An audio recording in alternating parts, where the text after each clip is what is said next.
Ya, shalom, selamat siang saudaraku sekalian dimanapun saudaraku berada. Selamat berjumpa kembali dalam ibadah Sabtu bersama GKRHI Jemaat El Shaddai. Mari saudaraku, sebelum kita menerima kebenaran firman Tuhan, mari kita satukan hati kita berdoa. Bapa yang di surga, Bapa dalam nama Yesus Kristus, kami sungguh ucap syukur padamu Tuhan, untuk kesempatan yang indah di siang hari ini, bahwa kami masih dapat bersekutu denganmu Tuhan, kami masih dapat beribadah kepadamu. Kami percaya Tuhan itu semua karena kasih karunia-Mu Tuhan. Mungkin keadaan kami sulit, mungkin keadaan kami susah Tuhan Yesus yang kami hadapi saat ini Tuhan. Tapi kami percaya Tuhan Yesus kebenaran firman-Mu itulah yang akan memerdekakan kami.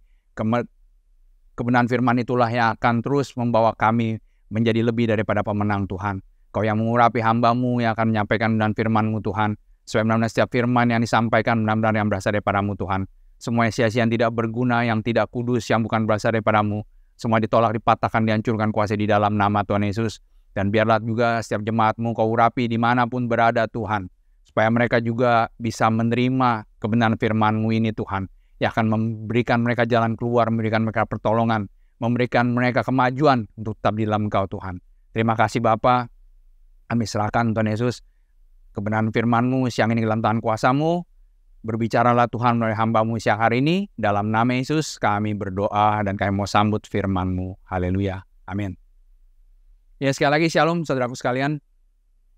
Firman Tuhan siang hari ini diambil dari Injil Lukas saudaraku. Injil Lukas pasal yang ke-12.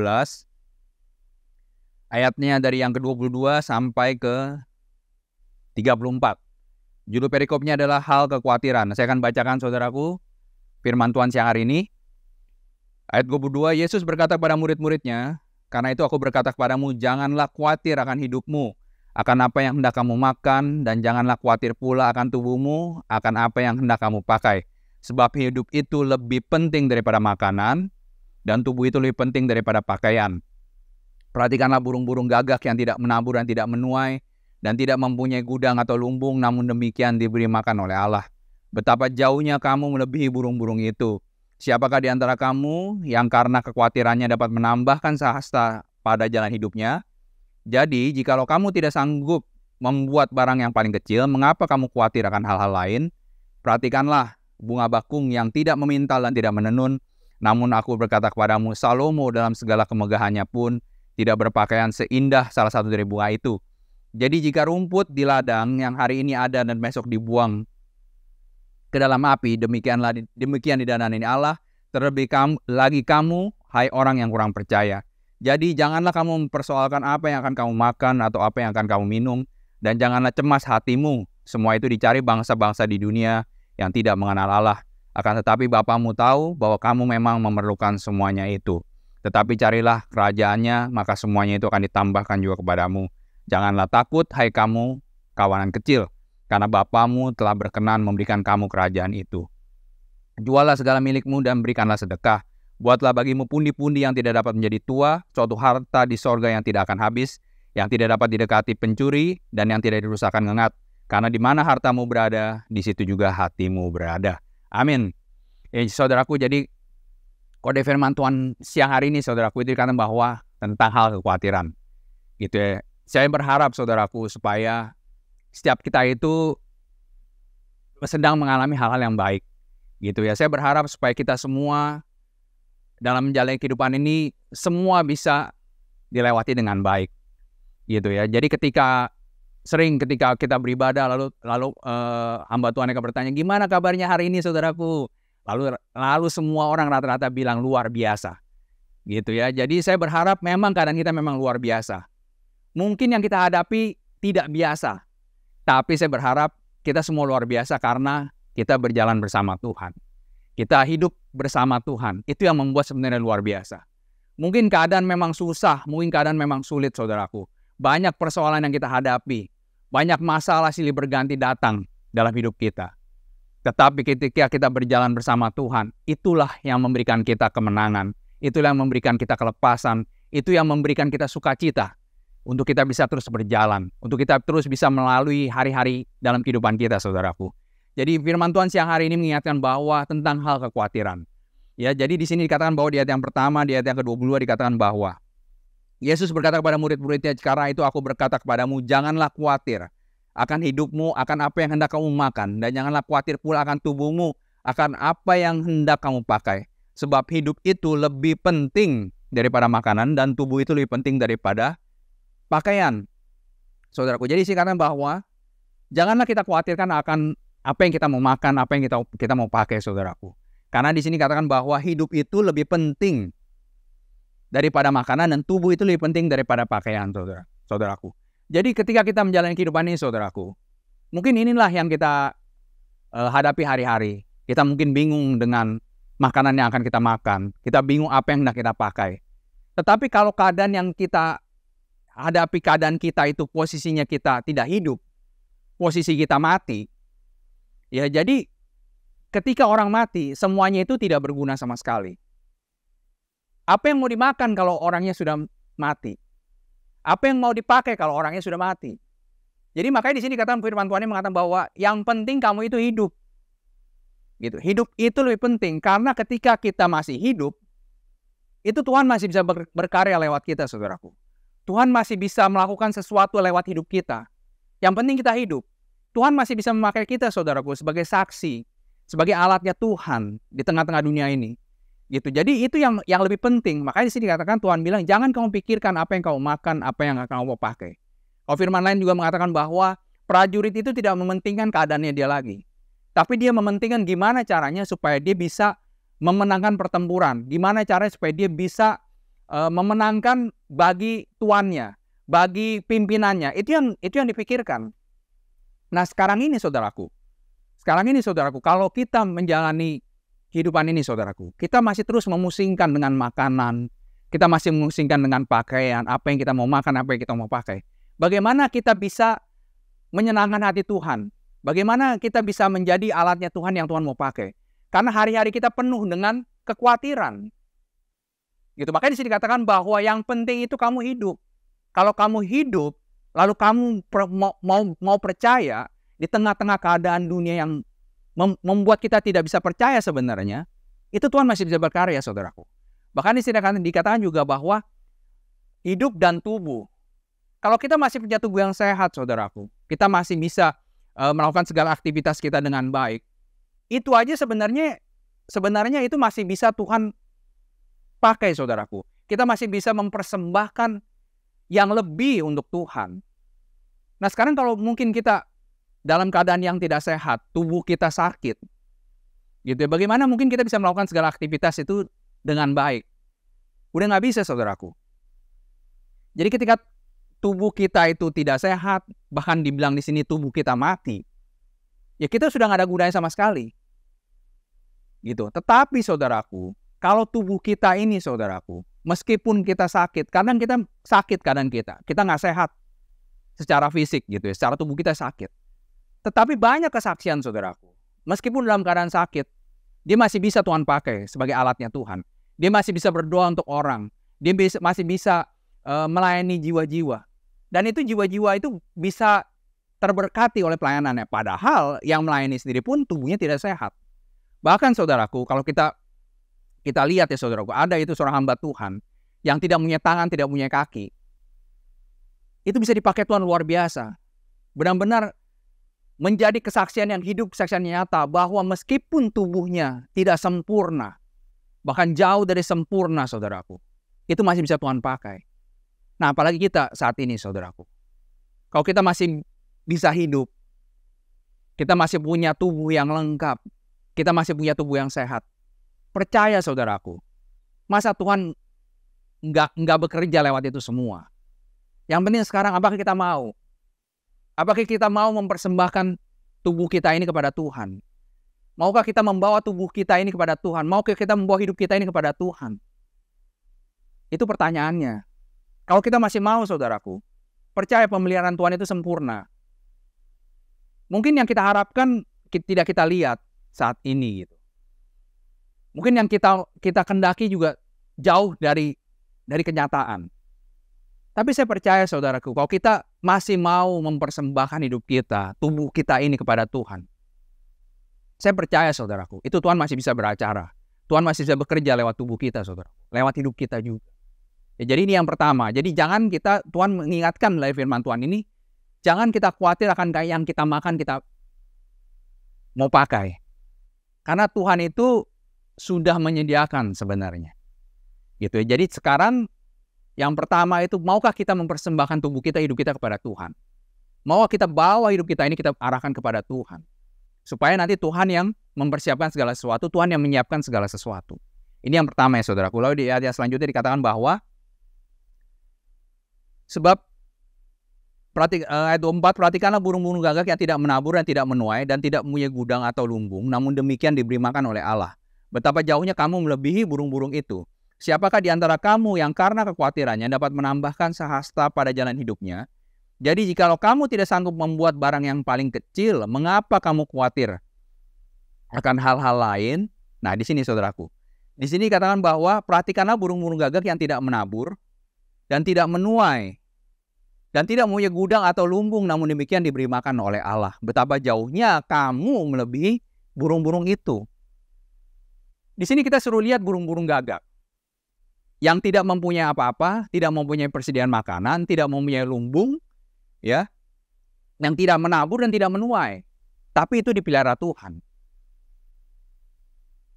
Jadi kita di sini katakan bahwa betapa kamu itu melebihi dari burung-burung itu. Betapa kita ini, saudaraku, sebagai manusia, itu benar-benar berharga di mata Tuhan, saudaraku. Jadi aku sih katakan bahwa janganlah kamu khawatir. Lihat, suruh lihat burung. Burung gagak yang nggak pernah menabur, nggak pernah menuai, yang nggak punya persediaan makanan, tapi Tuhan pelihara untuk bisa hidup.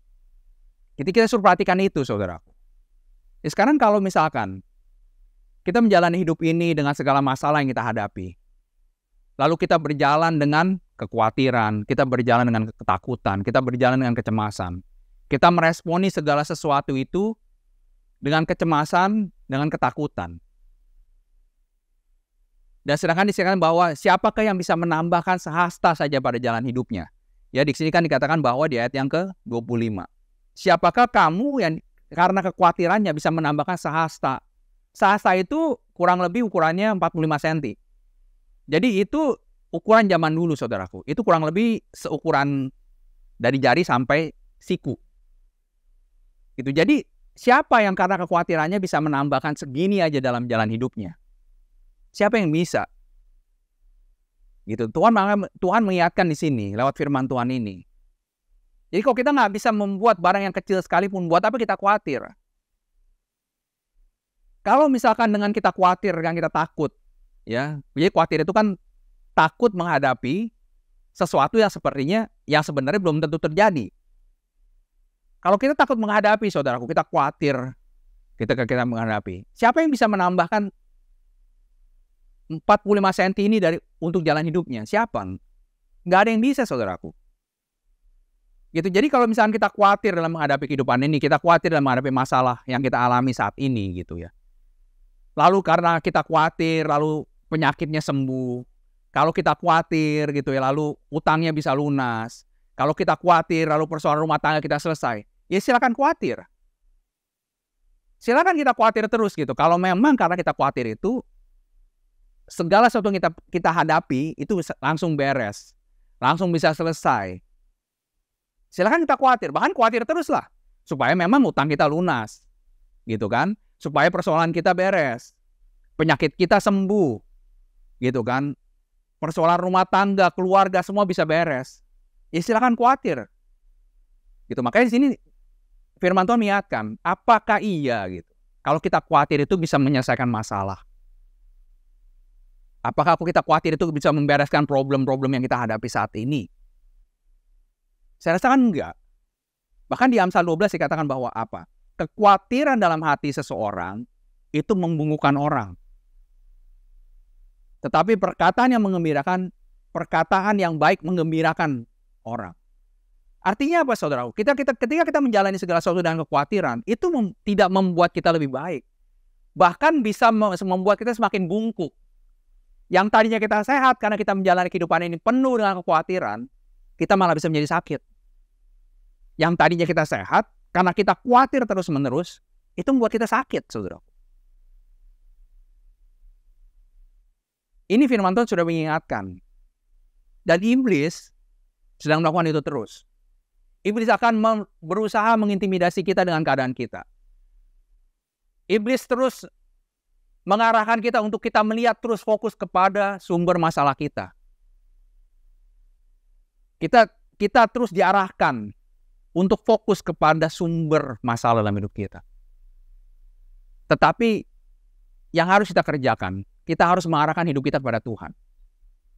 Fokus hidup kita arahkan pada Tuhan. Karena Tuhan kita, saudaraku, Tuhan yang luar biasa. Dia mampu melakukan segala perkara, saudaraku. Jadi ini yang iblis sedang kerjakan hari-hari ini. Kalau di sini dikatakan bahwa di pasal ayat 22 ini dikatakan bahwa tentang hal kekhawatiran.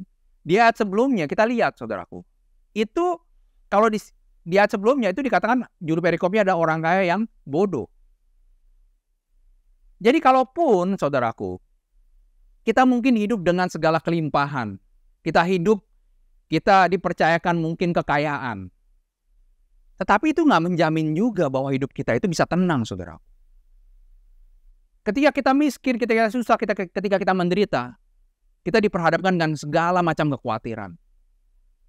Kita diperhadapkan dengan segala macam masalah yang membuat kita khawatir, membuat kita takut. Tetapi ketika seseorang diberkati pun memiliki banyak kekayaan. Di sini katakan di ayat sebelumnya apa? Orang kaya yang bodoh. Artinya apa, saudaraku? Iblis itu membawa kita, saudaraku, yang miskin diintimidasi untuk terus khawatir, untuk takut. Yang kaya pun itu diintimidasi untuk semakin kaya. Untuk gimana cara mengelola kekayaan ini supaya tidak habis. Gimana cara mengelola kekayaan ini supaya tidak rugi. Jadi yang miskin dibuat tambah khawatir, yang kaya dibuat semakin tamak, semakin rakus, semakin serakah. Itu yang iblis kerjakan, saudaraku. Jadi sebenarnya siapapun di dunia ini, saudaraku, yang hidup di dunia ini, sebenarnya itu iblis bekerja terus untuk membuat kita nggak percaya. Kalau kita khawatir, sebenarnya itu sama aja dengan orang yang tidak percaya. Tidak percayakan kuasa Tuhan yang mampu melengkapi, tidak percayakan kuasa Tuhan yang mampu mencukupi. Itu orang yang khawatir. Tetapi ketika orang yang kaya sekalipun itu akan diintimidasi terus untuk semakin kaya, semakin serakah. Jadi semuanya tetap jatuh dalam dosa. Itu yang iblis coba kerjakan. Makanya sih diingatkan di firman Tuhan siang ini, saudaraku. Siapa yang karena kekhawatirannya itu bisa menambahkan sedikit saja dalam jalan hidupnya? Nggak ada yang bisa. Karena itu kita harus memang menyerahkan seluruh hidup kita kepada Tuhan. Itu supaya memang iblis nggak manfaatkan itu semua. Iblis nggak mengambil celah-celah itu semua yang membuat kita tuh jatuh, yang membuat kita tuh mundur daripada rencana Tuhan. Ketika orang diintimidasi terus-menerus, saudaraku, ketika orang terus berjalan dalam kekhawatiran, itu pasti imannya terkikis, saudaraku. Nggak mungkin nggak. Pasti terkikis imannya. Gitu. Semakin lama, apa benar ya? Apa iya benar janji Tuhan ini? Gitu. Ya, saya nggak bilang ini suatu hal yang mudah gitu ya di tengah-tengah kita menghadapi kehidupan ini. Tapi ini bisa dipelajari. Kita terus belajar, bangun iman kita terus gitu. Supaya memang kita nggak mundur, supaya memang kita tetap teguh, bisa tetap teguh berdiri di dalam Tuhan. Karena ini yang membuat kita bisa melalui, saudaraku. Jangan mau diintimidasi iblis terus, takut, khawatir, cemas. Gitu. Yang sama aja dengan nggak percaya sebenarnya. Kita nggak percaya kalau Tuhan itu mampu mencukupi, Tuhan itu mampu menyediakan. Ya, lalu yang selanjutnya dari saudaraku dikatakan bahwa perhatikanlah bunga bakung yang tidak memintal dan tidak menenun. Namun aku berkata kepadamu, Salomo dalam segala kemegahannya pun tidak berpakaian seindah salah satu dari bunga itu. Jadi jika rumput di ladang yang hari ini ada dan besok dibuang ke dalam api, demikianlah didanani Allah. Terlebih lagi kamu, hai orang yang kurang percaya. Di sini dikatakan bahwa perhatikanlah bunga bakung yang tidak memintal dan tidak menenun.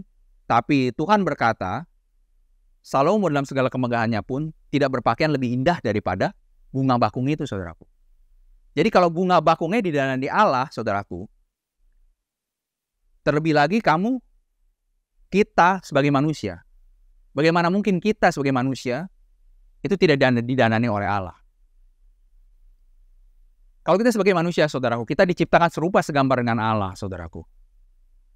Begitu besar kasihnya Tuhan pada kita, saudaraku. Begitu luar biasanya kasih karunia-Nya bagi kita, umat manusia.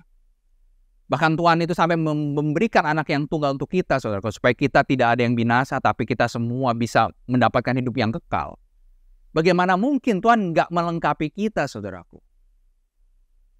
Bahkan sini katakan bahwa Salomo dengan segala kemegahannya pun tidak berpakaian lebih indah daripada bunga bakung. Bayangin, saudaraku. Salomo, kita tahu cerita Salomo, saudaraku. Betapa dia luar biasanya, betapa dia hari-hari mempersembahkan begitu banyak korban untuk Tuhan. Tetapi itu pun tidak berharga, tidak lebih baik daripada pakaiannya tidak lebih baik daripada bunga bakung, saudaraku. Jadi pakaian Salomo itu tidak lebih baik daripada bunga bakung, firman Tuhan katakan.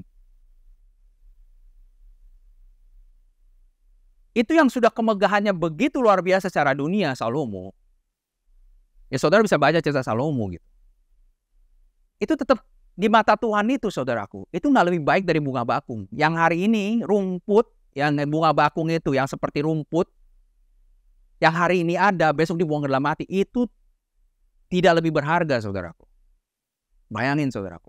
Betapa luar biasanya kita sebagai umat manusia yang Tuhan pilih, saudaraku. Tetapi dikatakan bahwa di ayat yang ke-28 yang terakhir. Hai kamu, orang yang kurang percaya. Jadi sebenarnya intinya di sini, saudara. Kenapa kita tidak bisa melihat kebaikan Tuhan yang luar biasa? Kita tidak mengerti akan kasih karunia Tuhan yang luar biasa karena kita kurang percaya. Ini sebenarnya intinya. Kenapa kita nggak melihat itu? Karena kita nggak percaya. Gitu. Bahkan dikatakan di kitab Ayub ya saudaraku, di Ayub 7 ayat 17-18, ya saya ajak saudara kita buka sebentar ya saudaraku, di Ayub 7 saudaraku.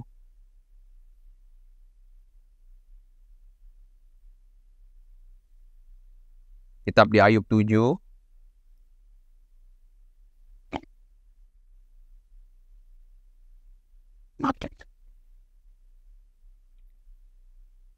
Ayub 7 ayat yang 17 dan 18. Apakah gerangan manusia sehingga dia kau anggap agung dan kau perhatikan dan kau datangi setiap pagi dan kau uji setiap saat? Coba lihat saudaraku. Apakah gerangan manusia? Gitu. Sehingga dia kau anggap agung dan kau perhatikan dan kau datangi setiap pagi. Itu Tuhan kita, saudaraku. Betapa kita sebagai manusia, saudaraku, itu betapa berharganya di mata Tuhan. Jadi kalau Tuhan itu, saudaraku, itu sebenarnya pasti mendanai kita, pasti melengkapi kita. Cuman pertanyaannya, apakah kita percaya? Ini yang kita hadapi hari-hari sekarang ini, saudaraku. Jadi apakah kita percaya sebenarnya Tuhan itu menyediakan, Tuhan itu menyiapkan? Cuman memang kadang-kadang yang Tuhan siapkan itu memang kadang nggak sesuai dengan kemauan kita memang. Gitu. Dan kadang-kadang karena tidak sesuai, itu merasa bahwa Tuhan tidak menyediakan, Tuhan tidak menyiapkan. Padahal Tuhan itu, kita lihat tadi di Ayub tadi, saudaraku, Ayub 7 tadi. Betapa kita itu didatangi setiap hari, dilihat setiap hari, itu oleh Tuhan, saudaraku. Jadi, coba kita renungkan, saudaraku. Betapa kita sebagai manusia ini, betapa Tuhan itu begitu luar biasa sama kita sebagai umat manusia. Tuhan itu pasti menyiapkan, Tuhan itu pasti menyediakan sebenarnya. Cuman apakah kita percaya, saudaraku? Kalau ibarat jalan, saudaraku, itu ada dua jalan, gitu ya. Kalau kita khawatir, dan kita ini jalan ke kiri ada jalan yang khawatir, ke kanan itu jalan iman, itu ibaratnya dua jalan yang saling bertolak belakang, saudaraku. Kalau kita khawatir, kita artinya mengambil jalan yang ke kiri, kita khawatir, artinya kita membelakangi jalan yang ke kanan, jalan iman. Nah, kalau kita berjalan ke arah kanan, ke arah iman, kita juga membelakangi jalan yang khawatir. Jadi jangan kira itu kalau kita khawatir itu tidak melemahkan kita, saudaraku. Kekhawatiran kita itu bisa melumpuhkan iman kita, saudaraku. Membuat kita nggak percaya. Makanya itu kita harus berjalan terus ke arah iman. Kita berusaha berjuang untuk tidak melihat keadaan yang kita hadapi. Sekarang coba saudaraku, di tengah keadaan-keadaan yang sulit yang kita hadapi, ketika kita diperhadapkan, siapa yang nggak khawatir? Bisa khawatir saudaraku. Namanya kita manusia. Makanya kalau orang banyak bilang, kan khawatir itu manusiawi Pak Pendeta. Benar manusiawi. Tetapi jangan kira kekhawatiran itu yang membuat iman kita rontok. Membuat iman kita lemah. Kita jadi terus fokus kepada masalah yang kita hadapi. Kita nggak ngelihat nih rencana Tuhan yang besar. Kita nggak lihat nih tangan Tuhan yang besar. Yang mampu melakukan segala perkara. Kita nggak lihat itu lagi. Kita lihat terus nih masalah kita. Aduh, anak saya sakit ya. Aduh, hutang saya banyak ya. Gitu. Ini yang harus dibayar, ini yang harus diselesaikan. Itu yang kita lihat terus. Dan iblis akan coba arahkan untuk ke situ terus. Dan kita sebagai orang percaya saudaraku, kita harus belajar untuk tidak mengarahkan hidup kita kepada segala sesuatu yang kita hadapi. Tapi kita terus fokus kepada Tuhan. Kita perkatakan yang baik. Kalau tadi dikatakan Amsal 12, dikatakan bahwa apa? Kekhawatiran dalam hati membungkukkan orang. Tapi perkataan yang baik itu menggembirakan orang. Perkatakan yang baik, saudara. Perkatakan yang baik. Perkatakan dengan iman. Perkatakan firman-firman Tuhan. Makanya memang kita harus memang banyak membaca ayat-ayat firman. Karena lewat firman-firman Tuhan itulah kita menjadi percaya kepada Tuhan. Ketika kita lemah, ketika kita lesu, kita menghadapi, lalu kita ingat firman Tuhan. Serahkanlah kekhawatiranmu pada Tuhan. Dalam Filipi 4, serahkan segala kekhawatiranmu pada Tuhan. Bawalah dalam doa dan permohonan dengan ucapan syukur. Kita ingat, oh iya, saya ingat firman Tuhan itu. Saya mau serahkan kekhawatiran saya kepada Tuhan. Saya mau berdoa. Saya mau menaikkan permohonan saya. Bawa dalam doa dengan ucapan syukur. Tuhan, aku bersyukur dengan keadaan ini semua. Aku percaya Tuhan punya rencana lewat keadaan ini semua. Itu yang kita perkatakan terus. Jangan kita malah pusing terus menghadapi pergumulan yang kita lihat, menghadapi masalah yang kita lihat. Kayak tadi di awal sebelumnya saya katakan bahwa kalau memang kita khawatir, kita takut, kita cemas, lalu persoalan langsung beres, silakan khawatir terus. Boleh silakan khawatir terus. Kalau misalnya karena kita khawatir tiba-tiba uang turun langsung memenuhi rekening kita, silakan khawatir. Tapi apa iya saudaraku kayak gitu? Yang ada kalau kita khawatir kita malah emosi. Kita marah karena kita takut. Kita cemas, kita malah marah. Saudaraku, ketika kita dalam keluarga, dalam rumah tangga, dalam lingkungan kita saudaraku, ketika seseorang itu marah, dia emosi, karena dia khawatir, atau karena apapun juga, gitu ya. Lalu orang ini marah, dia emosi. Biasanya kan kalau orang khawatir, takut kan biasanya uring-uringan ya. Karena dia orang ini pusing kan dengan keadaannya. Dia bingung, dia mikirin bagaimana dengan masalah ini. Dan kadang-kadang saudaraku, memang saya lihat banyak ya, maksudnya ketika menghadapi itu bisa datang bertubi-tubi sekaligus. Bisa memang. Makanya kita perlu memang kuat di dalam Tuhan. Kenapa? Kalau enggak, siapa yang sanggup, saudaraku? Kekuatan kita dalam menjalani kehidupan ini hanya di dalam Tuhan. Hanya firman-firman Tuhan itulah yang menguatkan. Gitu. Kalau sedang menghadapi masalah yang bertubi-tubi, siapa yang kuat, saudaraku? Pasti otomatis uring-uringan. Dia marah, dia emosi. Ketika seseorang menjadi marah, emosi karena keadaannya, itu membuat satu lingkungan udah nggak nyaman. Membuat keadaan rumah udah nggak nyaman. Keadaan rumah tangga udah nggak nyaman. Dan ketika kita marah, gitu ya, marah itu tidak mengerjakan kebenaran sama sekali di hadapan Tuhan. Nah sekarang, ketika kita uring-uringan, kita khawatir, kita marah, kita emosi, kita jengkel, kita kesel, berkatnya mau dari mana, saudaraku? Gimana bisa dapat berkat? Makanya perkatakan firman Tuhan. Dan usahakan untuk bisa hati ini tetap sukacita. Makanya saya kadang-kadang kalau lagi menghadapi masalah, mungkin banyak masalah gitu, ya saya berusaha, saya nggak mau lihat itu, saya mau sukacita aja gitu. Saya nggak mau lihat keadaan-keadaan itu, meskipun kadang ada juga. Jadi kalau kita khawatir, saudaraku, kalau bisa jangan sampai keluar dari mulut kita. Supaya memang kita menciptakan situasi, menciptakan kondisi itu yang tetap keadaan dalam aman. Jadi ketika kita mengalami mungkin kekhawatiran, langsung berdoa sama Tuhan. Kita naikkan permohonan kita. Tuhan, ini keadaan gini. Tuhan gini, kasih saya sukacita, kasih saya kekuatan untuk bisa melalui. Supaya memang posisinya itu tetap dalam keadaan yang aman gitu.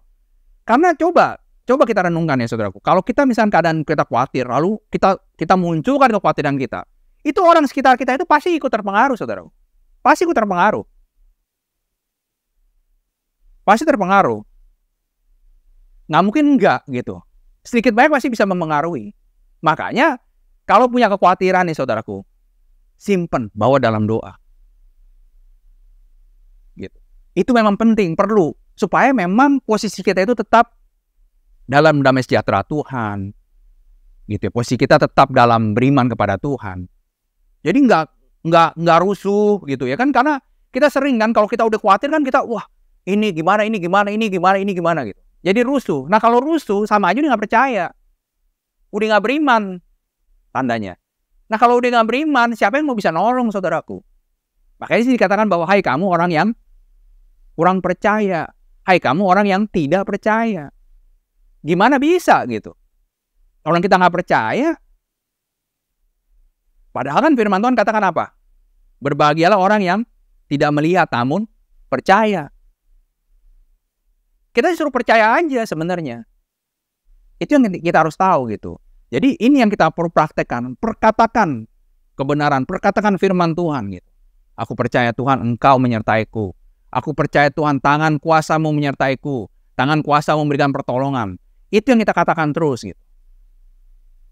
Jadi berusaha memperkatakan yang benar, memperkatakan yang baik gitu. Jangan biarkan kekhawatiran itu menutupi hidup kita. Jangan biarkan kekhawatiran itu menyelubungi hidup kita saudaraku. Yang tadinya kita sehat malah bisa jadi sakit saudaraku. Gitu. Firman Tuhan sudah katakan. Ya. Jadi ini yang selanjutnya saudaraku. Lalu ayat 29. Jadi janganlah kamu mempersoalkan apa yang akan kamu makan atau apa yang akan kamu minum dan janganlah cemas hatimu. Semua itu dicari bangsa-bangsa di dunia yang tidak mengenal Allah. Akan tapi Bapamu tahu bahwa kamu memang memerlukan semuanya itu. Tetapi carilah kerajaannya maka semuanya itu akan ditambahkan kepadamu. Di sini kata nih, di ayat selanjutnya dikatakan bahwa jadi Tuhan mengatakan jangan cemas. Jangan cemas akan apa yang kamu makan, apa yang kamu minum. Jangan cemas di dalam hatimu. Semua itu dicari oleh bangsa-bangsa yang tidak mengenal Allah. Tapi di sini katakan apa? Bahwa Allah tahu nggak kebutuhan kita saudaraku? Allah tahu. Tuhan mengerti segala kebutuhan-keperluan kita. Tuhan mengerti. Gitu. Jadi dibilang sini jangan cemas. Gitu ya. Jangan kamu khawatir. Tuhan tahu itu semua. Itu dicari orang-orang yang tidak mengenal Allah, orang-orang yang tidak percaya. Gitu. Di ayat selanjutnya disini bahwa tapi carilah kerajaannya maka semuanya itu akan ditambahkan kepadamu. Gitu. Jadi di sini kita suruh mencari kerajaannya Tuhan. Kita terus diajak untuk mencari kebenaran Tuhan. Maka semuanya itu akan ditambahkan kepadamu. Saudaraku, Tuhan itu kalau Dia tuh saudaraku memberikan anaknya itu untuk kita saudaraku supaya kita menerima keselamatan. Masa Tuhan gak memberkati kita sih saudaraku? Masa kita gak bisa lihat gitu kalau kasihnya Tuhan itu luar biasa. Jadi Tuhan itu saudara kalau mau memberkati kita saudaraku, itu jauh melebihi dari kerinduan kita sebenarnya. Itu jauh gitu. Jauh dari yang kita lihat, jauh yang kita bisa mengerti, itu sebenarnya Tuhan. Gitu. Cuman di sini katakan bahwa cari kerajaannya. Cari. Gitu. Tangan Tuhan tidak kurang panjang untuk menolong. Telinga Tuhan tidak kurang panjang untuk mendengar. Jadi kita cari terus kerajaannya, cari terus kebenarannya, datang terus ke hadirat Tuhan. Usahakan berjuang untuk bisa datang ke hadirat Tuhan. Tapi saya susah, Pak Pendeta, saya nggak punya ongkos datang ke gereja. Beribadah di rumah. Berdoa di rumah. Saya percaya saudara, kalau kita memang punya kerinduan untuk mau datang beribadah, Tuhan pasti sediakan. Tuhan pasti cukupkan. Tuhan pasti memberkati. Masa Tuhan melihat kalau ada anaknya, melihat ciptaan yang mau datang kepadanya. Contoh kayak kita saudaraku, kalau kita mau datang kepada orang tua kita, masa orang tua kita nggak lihat itu sih istilahnya. Kalau kita mau aja, itu udah ada poin lebih. pasti Tuhan bisa sediakan. So, banyak kesaksian saudaraku. Kalau orang yang mau berjuang, dia mau ibadah gitu ya, saya percaya Tuhan bisa menyediakan. Tuhan pasti menyiapkan. Jadi carilah dahulu kerajaannya. Ya kalau dikatakan dalam Roma 14 saudaraku, kita buka sebentar ya, satu ayat lagi. Roma 14 saudaraku.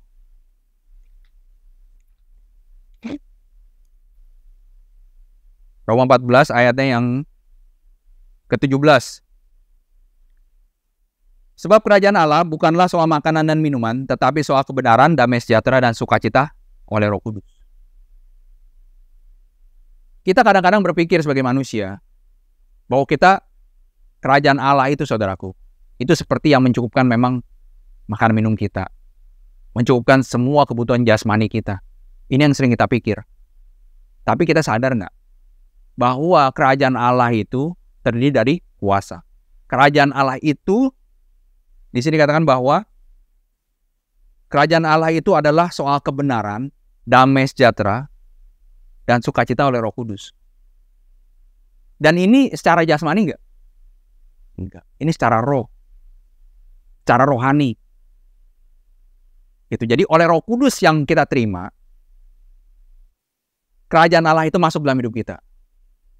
Kerajaan Allah itu masuk dalam tubuh kita, itu yang membuat kita bisa damai sejahtera, yang membuat kita sukacita, yang membuat hidup kita dalam kebenaran. Jadi orang kadang sering berpikir bahwa kalau kita mencari kerajaan Tuhan, kita mencari kerajaannya Allah, itu yang dicukupkan jasmaninya terus gitu. Jasmaninya dulu yang dicukupkan. Misalnya kalau kita ikut Tuhan, kita beribadah, kita ke gereja, kita berdoa, kita berpuasa, itu kita pikir kebutuhan jasmani kita itu selalu tercukupi. Memang tercukupi, tetapi itu belakangan. Karena yang sebenarnya lebih dulu adalah kebenaran itu yang masuk dalam hidup kita. Damai sejahtera itu yang masuk dalam hidup kita lebih dulu. Sukacita itu yang masuk dalam hidup kita lebih dulu. Jadi secara rohaninya kita dipenuhkan lebih dulu, maka jasmaninya nanti ngikut. Jadi orang pikir itu ketika datang kepada Tuhan, mencari kerajaan Tuhan, jasmaninya yang dicukupkan lebih dulu. Terbalik saudaraku. Terbalik. Rohaninya dulu yang dicukupkan, rohaninya dulu yang dipenuhkan. Nanti jasmaninya baru ngikut. Kalau ketika kita mencari kerajaan Tuhan, kita mencari firman Tuhan, maka kebenaran itu ada dalam hidup kita, saudaraku. Ketika kebenaran dalam hidup kita, itu yang membuat kita bisa diberkati. Ketika kita menerima firman Tuhan, kita punya damai sejahtera, kita mempunyai hidup damai dengan orang lain. Kita hidup baik dengan orang lain. Kita sukacita dalam menjalani kehidupan ini. Itu yang membuat kita bisa diberkati. Sekarang kalau hidup kita aja nggak damai dengan orang, hidup kita marah terus, kita emosi terus, kita bersungut-sungut, kita iri, kita cemburu melihat keadaan orang lain, bagaimana kita bisa diberkati, saudaraku? Makanya sih dikatakan bahwa carilah dulu kerajaan Allah dan kebenarannya, maka semuanya akan ditambahkan kepadamu.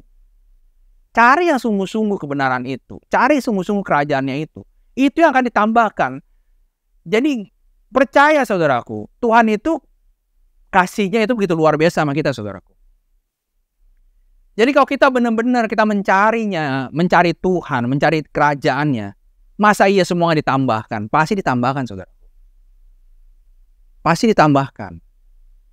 Makanya jangan mau kita diintimidasi dengan kekhawatiran yang membuat kita nggak percaya. Lalu di atas selanjutnya dikatakan bahwa ayat 32, janganlah takut hai kamu kawanan kecil, karena Bapamu telah berkenan memberikan kamu kerajaan itu. 33, jualah segala milikmu dan berikanlah sedekah, buatlah bagimu pundi-pundi yang tidak dapat menjadi tua, suatu harta di sorga yang tidak akan habis, yang tidak dapat didekati pencuri, dan yang tidak dirusakkan ngengat. Karena di mana hartamu berada, di situ juga hatimu berada, saudara. Di sini kata ayat 32, jangan takut hai kamu kawanan kecil. Kita kawanan kecil, saudaraku, di mata Tuhan. Kita seperti abu, saudaraku. Tapi Tuhan begitu memperhatikan kita, saudara. Di sini jangan takut hai kamu kawanan kecil, karena Bapamu telah berkenan memberikan kamu kerajaan itu. Bayangin, saudaraku. Bapamu yang di surga berkenan memberikan. Artinya, segala sesuatu dia siapkan buat kita. Segala sesuatu dia berikan buat kita, saudaraku. Dan dia seharusnya dikatakan bahwa jualah segala milikmu dan berikanlah sedekah. Buatlah bagimu pundi-pundi yang tidak dapat menjadi tua, suatu harta di surga yang tidak akan habis, yang tidak dapat didekati pencuri dan yang tidak dirusakan ngengat. Karena di mana hartamu berada, di situ juga hatimu berada. Saudaraku, di sini dikatakan bahwa jualah segala milikmu dan berikanlah sedekah. Kadang-kadang orang berpikir, kenapa kok saya ikut Tuhan, saya harus menyerahkan seluruh harta saya? Gitu. Banyak saudaraku, saya ada kesaksian ya saudaraku, ada dengar kesaksian gini. Jadi dia karena waktu mulai bertobat, orang ini, dia sungguh-sungguh bertobat gitu. Jadi ya saya mau meninggalkan pekerjaan saya mau sungguh-sungguh ikut Tuhan, saya mau melayani pekerjaan Tuhan. Dia keluar dari pekerjaannya saudaraku, dia tinggalkan pekerjaannya, dia sungguh-sungguh melayani Tuhan. Ketika dia mulai melakukan pelayanan itu, keadaan sulit mulai terjadi saudaraku. Dia susah, dia gak punya penghasilan. Dia sulit, dia hidup susah. Bahkan dia harus berjalan kaki kemana-mana. Dia sulit, susah. Pada akhirnya apa? Dia kembali lagi bekerja. Dia kembali lagi bekerja, saudaraku. Karena memang keadaannya sulit. Jadi kalau dibilang di sini, jualah segala milikmu dan berikan sedekah. Itu maksudnya itu bukan kita harus menjual seluruh harta kita. Gitu, menjual seluruh harta kita, lalu kita belum ikut Tuhan, kita serahkan semua kepada gereja. Gitu. Sebenarnya ini bicara hati, saudaraku. Hati kita. Ini juga yang pernah terjadi dengan almarhum kakak saya. Dulu waktu kakak saya di Amerika, dia lihat banyak orang itu sampai menjual ini, lalu mempersembahkan pada gereja. Lalu dia yang berpikir, kenapa kok ikut Tuhan kayak gitu? Kenapa harta harus dijual semua? Harus diberikan semua, lalu diberikan pada gereja. Dan isi kata bahwa berikanlah sedekah. Jadi ini bicara hati, saudaraku sebenarnya. Dan apakah kita juga tahu gitu bahwa apa yang kita miliki ini semua adalah milik Tuhan. Semua yang kita miliki ini sebenarnya milik Tuhan. Kita itu hanya dititipkan untuk menjaga, untuk mengelola benar. Jadi kita juga ketika kita dipercayakan, itu kita dititipkan. Bahkan mungkin kalau kita memiliki anak, memiliki keluarga, itu juga semua titipan, saudaraku. Pada waktunya nanti semuanya itu akan kembali kepada Tuhan. Kita nggak punya apa-apa, kita datang dengan telanjang, kita lahir dengan telanjang, kita kembali pun dengan telanjang, kita nggak bawa apa-apa, saudara. Jadi kalau kita dititipkan, memang kita harus kelola dengan baik, benar. Tetapi jangan sampai hati kita terikat dengan itu semua. Makanya di sini kata jualah segala milikmu, artinya serahkan semuanya kepada Tuhan. Jangan hati kita sampai terikat kepada itu semua. Gitu. Makanya di sini kan di mana hartamu berada, di situ hatimu berada. Benar nggak, saudaraku? Kalau kita punya harta, kita punya sesuatu, pasti kita menjaganya dong. Kita mau menjaga, wah ini harta saya, ini kepunyaan saya. Disitulah hati kita terikat. Ini yang Tuhan gak mau. Gitu istilahnya, jual segala artinya udah serahin sama Tuhan. Artinya kalaupun kita mau memberi, itu memang karena milik Tuhan. Jadi gak boleh kita sampai benar-benar terikat, wah saya gak mau, ini harta saya gak mau kasih sama orang. Kalau mau memberi sama orang, mikir terus gitu. Kasih enggak. Padahal di sini katakan bahwa jual segala milikmu dan berikanlah sedekah. Artinya apa, saudaraku? Ada yang kita harus berikan kepada orang. Kita harus berbagi sama orang. Gitu. Kalau firman Tuhan mengatakan bahwa ibadahmu yang sejati adalah mengunjungi janda-janda dan mengunjungi anak yatim. Itu artinya apa, saudaraku? Ada hal-hal dunia, ada hal-hal jasmani yang kita harus kerjakan supaya Tuhan itu kelihatan dalam hidup kita. Sekarang kalau kita bilang kita beribadah kepada Tuhan, kita percaya pada Tuhan, tapi sama orang pelitnya ampun-ampun. Sama orang gak mau memberi. Kalau mau memberi itu hitung-hitungan.